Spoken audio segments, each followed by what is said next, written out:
Already. Hi. What doing? We're gonna have a little chitty chit chat. She's at my boat. Taking accountability in relationships. You come to me several times, maybe more than several, maybe a few times, and we've had to have talks about me not holding up my end of the bargain of being a husband and being a father. And I know because I'm creating a coaching business and I'm working a lot and I'm working to create this future that I know I do, and I think a lot of other people get wrapped up in this mindset, especially as a man, of our job is to provide and create the future. And we think that's the only thing that we're really supposed to do as a man. And if we're working hard every day, working all these hours to create this amazing future for our family, that's supposed to make it okay that if we're not putting our time in other places, like with our spouse. If I'm not putting my time in with you and showing you that if I'm not giving you that attention or giving Nolan that attention just because I'm busy creating this life, it doesn't make it right. Correct. And then I know with me, when you come to me with it, and I'm sure with anybody else, if their spouse comes to them, if they're a man, their spouse comes to them, it's they can immediately get defensive. I did. I would get defensive. I'm not doing enough, I can't do enough. And we start pulling that, whatever I do, it's not enough, or I'm focusing on this, and so we just need to go with it for now. And I think what I'm coming to realize, and what I think a lot of other people out there that are going through the same thing probably need to realize, is that being busy creating a life isn't an excuse to not be present in the life you're in right now. You know what I mean? You can't prepare. You have to prepare for the future, but you can't prepare for the future so much that you are neglecting the present, right? Because in order to prepare for the future, you need to make sure that everybody's on the same level and hitting every aspect of your life. You can't have a successful future if part of you is down here and the rest of you is up here. Does that make sense? Yeah. Because you mean you can't work on the future if you're not working on everything. Is that what you mean? Yeah. I can work on building the business, but if I'm not working on the family, then when we get into that future, there's still going to be a lot of shit that's not broken and needs more work. Is that kind of like what you mean? Yeah. Because you need to make sure that you're still including us, right? If you can go ahead and work on everything else, but if you're neglecting our home life and our children, then how is that going to affect your future? And if you said, like, I come to you and I notice that you're not doing something that you said you're going to continue to do, if you're slacking on that, I'm definitely going to call you up on that. I will forever do that, and I expect the same from you. Most definitely. And that's exactly what it is. Like, especially when somebody first kind of like calls you out like that, that's what it seems like. If somebody's calling you out, they're like, being called out kind of seems like an attack at first, but when it's in reality, it's not. I do with you because I know your potential and I know what you can do. When I call you out, a lot of people, and even you do sometimes, take it as an attack or think that I have too high of expectations or that you're not doing enough. In reality, what it is, it's the same thing with me. You have expectations for me just like I have expectations for you, and that's to live up to my full potential. And I think that's what a lot of people should have. Everyone should expect for their partner to live up to their full potential. That should be their expectations. And if their partner's not, how you do with me, you call me out on it and you call me up on it. Whenever I'm getting too focused on work and I'm spending all of that time focusing on work, then the other stuff is starting to slack. The other stuff is slipping. And the thing is I'm not saying that I have to spend, or anyone has to spend, equal amounts of time. I don't have to spend 8 hours focused on you and Nolan and then 8 hours on the business. But it is what it is if I'm spending that time on the business, I do have to spend time with you that's focused on you, where I'm not on my phone, where I'm not doing any kind of work. It's that I always tell people about going to the gym after work. You could skip the gym and just go straight home and have 2 hours with you, or I could go to have 2 low-quality hours with you, or I can go to the gym and have 1 hour with you, but have 1 hour of very high-quality time. And I would rather have that. I would rather have the high-quality time. Me too. I've been very guilty in the past of using the whole thing of, well, I'm in this season of building the business, so everything else has to be put on the back burner. Everything else has to be put on hold. That's something I've been very guilty about in the past, and that's something that, like, I know I'm capable of giving adequate, not equal time, but giving adequate time to all aspects of my life at the same time. You know what I'm saying? Yep. And like while my initial thought is to get upset, my initial thought is to get very upset, and I go through all that negative thought, all the negative mindset, all the negativity that most people go through. Once I stop and start to realize that I'm being challenged, and then I'm like, well, I guess I'm being challenged because there's a way to do this, and I have to find a way. I have to find the way to do it. Most definitely. And I know that you are getting better with your downward spirals. But I'm also getting better at communicating with you. I have found out what's a good way to communicate how I'm feeling with you. And prefacing something with, I'm not trying to fight, I'm not trying to make you feel bad, I'm not trying to XYZ, definitely helps when you're trying to tell somebody how you feel and what they need from you. And avoidance isn't the key to that. You can't avoid stuff like that. Something that somebody's trying to avoid that, then they're not the right person to be with. Well, most people will probably try to avoid it because most people don't like confrontation. Most people don't like confrontation. Most people won't call their partner out, not because usually it's not because they usually don't want to feel bad themselves. A lot of people won't call somebody out because they know that that person will get upset, and then the person that did the calling out will feel bad. And so usually they let somebody just go on about being their lesser self, just so somebody doesn't have to call them out and feel bad for calling someone out. That's what most people won't call people out because of that, the loving and lies thing. Most people will go through their life lying to people just to try to keep them happy, when in reality they're not making that person, they're not challenging that person to live up to their best potential. If you weren't challenging me, I would never be where I'm at now. If I wasn't being challenged, I wouldn't be where I'm at. And that's how most people are. A lot of people don't live up to the potential. Most men keep their fucking dad bod in their shitty habits because their wife doesn't go up to them and say, hey, you know what, I really don't like your fucking gut and your tits. The woman's either too insecure herself, or they don't want to hurt their husband's feelings. And so the husband thinks, oh, well, hey, my life is cool with it, so I can go on being this lesser version of myself and not living up to my potential. Yeah. So in reality, the wife that doesn't tell her husband, hey, go get rid of your fucking tits, I don't like them, is actually doing their husband harm. Because when everybody just wants to be in their comfort zone. They're too afraid to grow and become a better version of themselves because they're too scared of what other people will think of them. As a person, most people don't like it because it shows their weaknesses. And people need to get out of that. You definitely do. Most people will hold other people back. Usually you could tell when you start on a self-development journey, you could tell that you're on that. You could definitely tell you're on that journey because you start to lose your friends.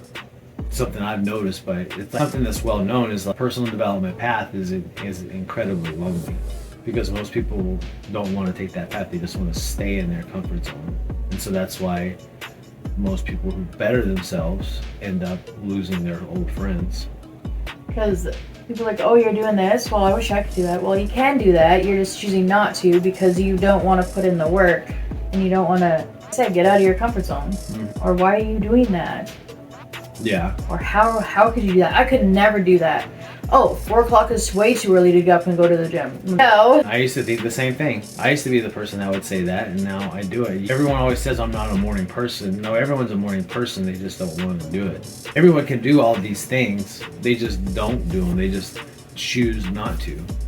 Exactly. I told somebody that you have non-negotiables. They looked at me and, well, when you want to be a better person, they are non-negotiables. Mm-hmm. Your morning non-negotiables, your non-negotiable wake-up time, your routines and everything.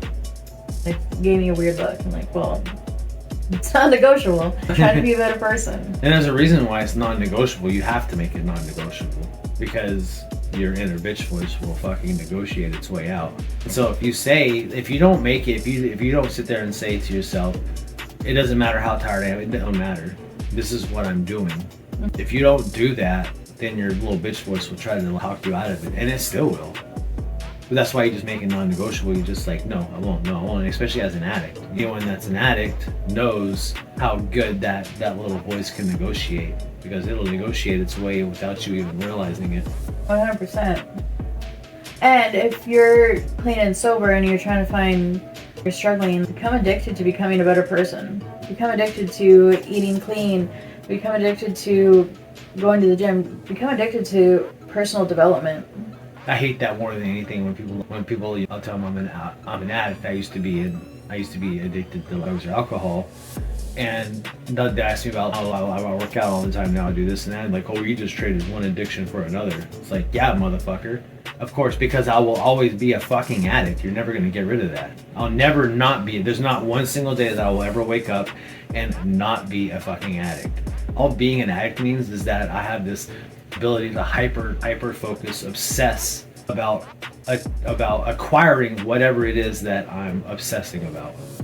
When you're an addict, when you're addicted to drugs and alcohol, you ferociously, viciously obsess over acquiring that fix or that bottle. You'll do anything to get that. And that's just like with self-development or whatever. You put that same ferocity to attain that goal, I mean, look at how far you can go. But people don't look at addiction like that. They look at addiction as something bad. And I don't look at addiction as anything bad anymore. I look at addiction as like a superpower. It's something that we were born with in our brain that everyone has to some degree or another. And another thing is if you look at all these highly successful people, all the entrepreneurs that we follow, every single one of them has that trait or whatever it is that makes people an addict. Every single one of them has that trait. They've either been an addict to drugs or alcohol and focused it somewhere else like I have, or they were never really introduced to the drugs or alcohol and they were hyper focused on something earlier on, and that was their success. That's where they succeeded. And so if people would focus on their personal development and do their self-destruction, they would be unstoppable. But that's not really popular in society. Like, personal development is like made fun of in society. When people used to say, like, I'm going to see a motivational speaker, people would make fun of you if you wanted to see a motivational speaker. But I'm gonna go to the bar and drink till I fucking black out again. So, oh hell yeah, dude! How fucking stupid is that? Right? I don't miss those days at all. No, I don't either. Not one bit. Mm-mm. I'm proud of us for how far we've come in the past 3 years. Oh, yeah. I couldn't imagine not being sober now. The thought of being tipsy drunk makes me fucking sick to my stomach. It just disgusts me. Even because I still drink very rarely. Even when I do, I know it's common and I try to avoid that. I'll have one or two, but I know that in the end, alcohol is a depressant. How do I explain this? I've seen spiritual people say that it's like hinders your spirit. Is that the word I'm looking for? Do you know what I'm trying to say? Well, I can see that. Lower your frequency. Alters your spirit or whatever. Because that's why you don't remember anything. That's why you black out. It's because it's taking over your spirit. That could be. I've seen that a lot. Have you? Yeah. That's why they call it spirits. I can't imagine. Anything that would make me not sober is not appealing to me at all. I like having control over my own body. Me too. We're still trying to talk about that. I think you steered us away from that I'm one. sorry. I think you steered us away from that one there. A life with an ADHD person. We could keep it rolling and have different topics for different days. Yeah, that's definitely. We've covered 2 topics already. We got 2 videos already. Did you say what you wanted to say for accountability? Yeah, I think I did. Oh, with accountability, if you write the things that you need to do down, I tried to do that and how I tried to have a schedule and it just didn't work. But now I'm just starting to write things down again. Seeing it, if it's on the whiteboard or if it's on my phone, I won't look at it. So if it's on a paper that I put where I am, right there, if I know that it's right there, or if it's on the computer or whatever, or just wherever, I'll see it and I'll do it. And then I'll cross it off. That's holding myself accountable to do the things that I need to do. But yeah, if it's on a whiteboard or whatever, I'll just walk right by it. I don't, like, I'll have it on the phone, the whiteboard, and a book, and everywhere else, and I won't. See, my thing is like, this is why I don't write shopping lists too. Like, this is me with shopping lists. I'll write out a shopping list, and then when I get to the grocery store, I will say, I don't need to look at the shopping list. I wrote it. I know what's on it. That's exactly what happens. Then I end up leaving and forgetting like 9 things. But I do it every time. I get there and I just like, I don't need to look at it. I know exactly what I need. Well, that's how you used to be. Not anymore though. You're like, oh, what do we need? If I go by myself, I will. Well, probably. I don't go shopping by myself anymore though. Well, exactly. But I do that too. I have like I'll write shit on the whiteboard. I'll have it on my phone. I'll have it in a book or a planner, and I just won't look at any of it. Won't look at any of it. I just go about. That's where Nolan gets it from. I just go about my routine as I'm going. I don't stop and look at my planner. That's like a habit that I need to get into. Is I need to look at my planner every day, and even though I've planned my day out in my planner, I need to look at my planner every day and say, oh, this is what I'm doing today, and then reiterate that. Because what I'll do is I'll write out my plan for the week, and then I'll just go through my week just as I normally do. By the time I get through stuff, I'm like, oh shit, I forgot to do this, I forgot to do this. Oh man, I got this coming, I got that coming up. That's why I tell you to set timers in your phone. Do you want to see how or many alarms in your phone? Do you see how many alarms I have on my phone right now? I swear I have like 37 alarms in my phone. And you need to discipline yourself to switch to that task. That's one thing.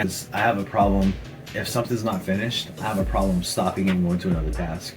I understand that. That's where I get really far behind, is because I'll give myself an hour to do something and something will go wrong or something's taking longer than normal. And that hour, I'm like halfway through. I'm like, well, I've got to finish this. And so now I go into the next task, and then it takes that time of that task. Then I'm like, I'm an hour behind. So then I start that task. Now I'm like 2 hours behind. So I have a very hard time moving from task to task if it's not done. Do I need to phone you and be like, switch to this next task? Well, that's something that I'm working on too, because you'll tell me to do that. I'll do it, and then I'll keep on doing my task. I will video chat you to make and I won't do it. That's like with other stuff. I have to force myself, like when my alarm goes off, to journal, because I have the alarm and they go off at the same time. Mine and yours do. So my alarm goes off, and then that's because so the reason for you to set it and then message me is because I will just turn my alarm off. I'll get to it in just a minute, and then I'll like something else come up. I gotta do my journal shoot. Let me finish this really quick. Let me do something else. Let me finish this really quick. And so that's why I told you to tell me, because I'm not 100%, but I'm more apt to stop what I'm doing and do my journal. Did you do your journal this morning? No. Did you do your journal this afternoon? No, I started to do it. I went into my journal, and then I thought of something else that I had to do really quick, and I started doing it. I was sitting right beside you too. I was writing something down. I know. See, this is accountability going on here. If you have trouble with accountability, get your spouse or your bestie to help you out with that. I think I'm way better than what I used to be, but I'm not by far. I'm by far not 100%. And for me, it's just kind of a discipline thing, because it's also the issue of, it's the problem of completing whatever it is I'm doing at the time. Like, I'm in the middle of doing something and my journal alarm goes off. It's hard for me to stop what I'm doing and do my journal. But I still have to do that. I have to learn to do that. You are the one who told me that you need to stop whatever you're doing and journal. I know. And I said, usually I do it 90% of the time. I'm good about it. There are some times where I just fall back into my old ways and don't do it. I think we need to get back into where we screen share. How do I do that on the phone? We'll figure it out.